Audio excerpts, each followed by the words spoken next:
Say you're all done with your training, it's time for post-training evaluation.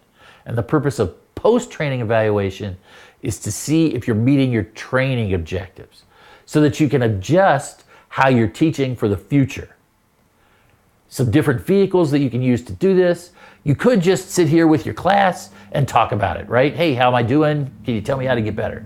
You can do the same thing on a one-on-one level. Maybe there are only 10 people in your class and it's worth it to you to grab the phone or meet with people during break or whatever and talk to them about how you did on a one-to-one basis. You might get a little more honest answer, and you might also get an answer, say someone is not very good at knots or afraid of guns or whatever their particular issue might be. There might be something that they aren't willing to talk about in the group that they'd be willing to talk about one-on-one with you.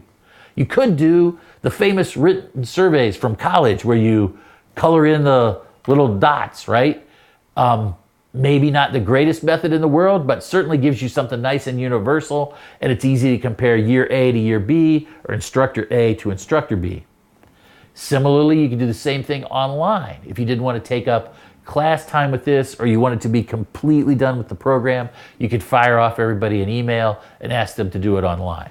Not to be confused with post-training evaluation is post-season evaluation. In the event of a hunting season, that would be literally after deer season, right?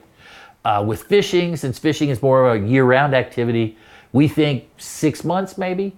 But you wait that time and then you do this sort of research. First thing is, did they buy a license, right? And that's something you want to track, not just in the first year, but year after year after year. You want to look at your graduates every year and say, is everybody renewing their license? Because that's the ultimate objective of your state having the program anyway, right? Are they doing next step activities? So when you have a group fishing trip or when you email people about an expo, are they going to those things?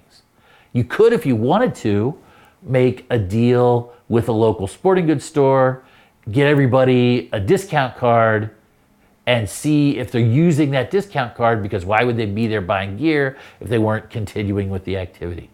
So beyond checking licenses and affinity cards and things like that, things that you can do to do this sort of post-season research are pick up the phone. If 10 or 15 people took your deer hunting class, you could pick up the phone and say, hey, how'd it go?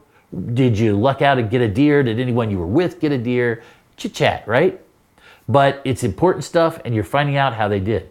You can do the same thing in an email. Maybe your class gets a little bigger. You could fire off the same email to everyone in a nice one-on-one way and collect that information that way. You can do the same thing here. You could mail them a written survey. You could do an online survey. But the important thing is you want to get this post-season evaluation, and the post-season evaluation determines how the program is doing as opposed to the teaching, because you need to prove that your program works in order for your state to continue to fund it.